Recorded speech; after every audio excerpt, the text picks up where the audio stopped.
ప్రతి ఉదయం దేవుని వాగ్దానం అనే కార్యక్రమానికి ప్రేమతో మిమ్మల్ని ఆహ్వానిస్తుంటున్నారు. ఈ ఉదయకాల సమయంలో దేవుడు మన కొరకు ఏర్పాటు చేసినటువంటి వాక్య భాగము మత్తయి సువార్త 21వ అధ్యాయము 9వ వచనం చివరి భాగాన్ని ధ్యానించుకుందాం. మత్తయి సువార్త 21వ అధ్యాయము 9వ వచనం చివరి భాగాన్ని ధ్యానించుకుందాం. సర్వోన్నతమైన స్థలములలో జయము అని కేకలు వేయిచుండిరి. క్రీస్తునందు ప్రియమైన దేవుని బిడ్డారా, ఈ ఉదయకాల సమయంలో పరిశుద్ధాత్మ దేవుడు మనకిస్తున్నటువంటి ఈ యొక్క వాగ్దానాన్ని మనకును మన కుటుంబాలకును దేవుడు ఆశీర్వాదకరంగా మార్చునుగాక. ఈ యొక్క మాటల్లోని అంతరార్థాన్ని, ఆత్మీయ సత్యాలను మనం గ్రహించినట్లయితే ప్రభు అయిన యేసుక్రీస్తు మరి యెరూషలేములోకి ప్రవేశిస్తున్నప్పుడు జరిగినటువంటి సందర్భం, ఆయన సిలువకు ముందుగా జరిగినటువంటి కార్యం, ఆ పై భాగంలో మనం గమనించినట్లయితే మరి యెరూషలేములోకి ప్రవేశిస్తున్నప్పుడు అక్కడ ఉన్నటువంటి ప్రజలందరూ కూడా జయము జయము దావీదు కుమారుడా జయము జయము అంటూ బిగ్గరగా కేకలు వేస్తూ వారికి పట్టజాలనంత ఆనందముతో అక్కడ ఉన్నటువంటి చెట్టు కొమ్మలను, వస్త్రములను దారి పొడవునా వేస్తూ ఆయనకి స్వాగతం పలుకుతూ ఉంటున్నారు, స్తుతిస్తూ ఉంటున్నారు, మహిమపరుస్తూ ఉంటున్నారు. యేసుక్రీస్తు యొక్క యెరూషలేములోకి ప్రవేశిస్తుంటున్నప్పుడు, ఆ యెరూషలేము యొక్క దేవాలయానికి ప్రవేశిస్తూ ఉన్నప్పుడు జరిగినటువంటి కార్యంగా ఇక్కడ మనం చూస్తుంటున్నాము.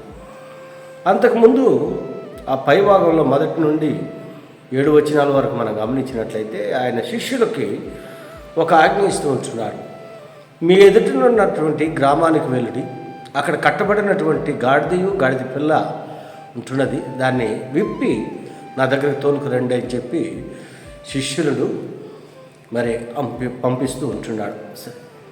యేసుక్రీస్తు చెప్పినటువంటి మాటలకు లోబడి ఆ శిష్యులు ఆ యొక్క ఎదుటిన్నటువంటి గ్రామానికి వెళ్ళి ఆ గాడిద పిల్లను తీసుకొని వచ్చినప్పుడు ఆ గాడిద పైన యేసుక్రీస్తు ఎంటర్ అవుతూ ఉంటున్నాడు యెరూషలేములోకి.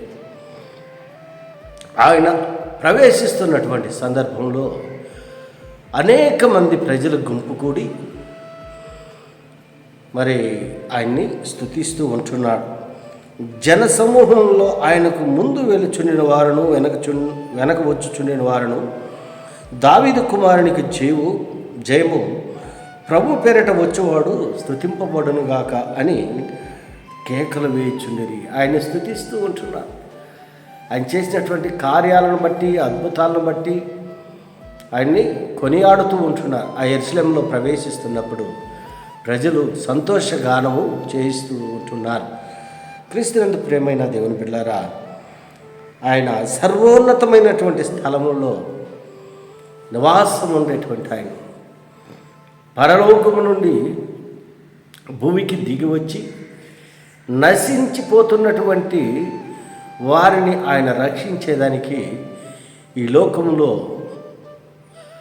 నరరూపధారిగా జన్మించి అనేక అద్భుత కార్యాలను జరిగించి స్వస్థపరచటం కానీ, చనిపోయినటువంటి వారిని బాగు చేయటం, లేపటం కానీ, కుష్ఠరోగులను శుద్ధి చేయటం కానీ, ఇలా ఆయన పరిచర్య కాలంలో అనేక గొప్ప కార్యాలను చేసి ఉంటున్నాడు. యేసుక్రీస్తు చేసినటువంటి ఆ యొక్క కార్యాలను బట్టి ప్రజలు కనులారా చూసి ఉంటున్నారు, విని ఉంటున్నారు. అందుకే ఆయన్ని మహింపరుస్తుంటున్నాడు. మరి యేసుక్రీస్తు ఎన్నుకున్నటువంటి ఆ యొక్క గాడిద ఎన్నికలైనటువంటి గాడిద, ఆ ఎన్నికలైనటువంటి గాడిదను దేవుడు ఎన్నుకున్నాడు. అప్పుడు యేసుక్రీస్తు ఆ గాడిద పైన ఉన్నప్పుడు ఆ గాడిదకి ఘనత వచ్చి ఉంటుంది, మహిమ వచ్చి ఉంటున్నది. ప్రాముఖ్యమైనటువంటి అంశాలు మనం గమనించినట్లయితే అక్కడ మరి గాడిదకి మహిమ కలిగింది కదా, ఎన్నికలైనటువంటి గాడిద. అదే రీతిగా ఎన్నికలైనటువంటి వారిని దేవుడు మనల్ని ఎన్నుకొని ఉంటున్నాడు.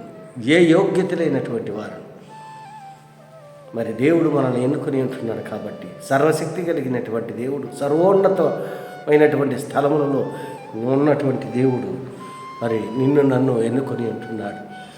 అది దేవుని యొక్క ప్రణాళిక, దేవుని యొక్క చిత్తం.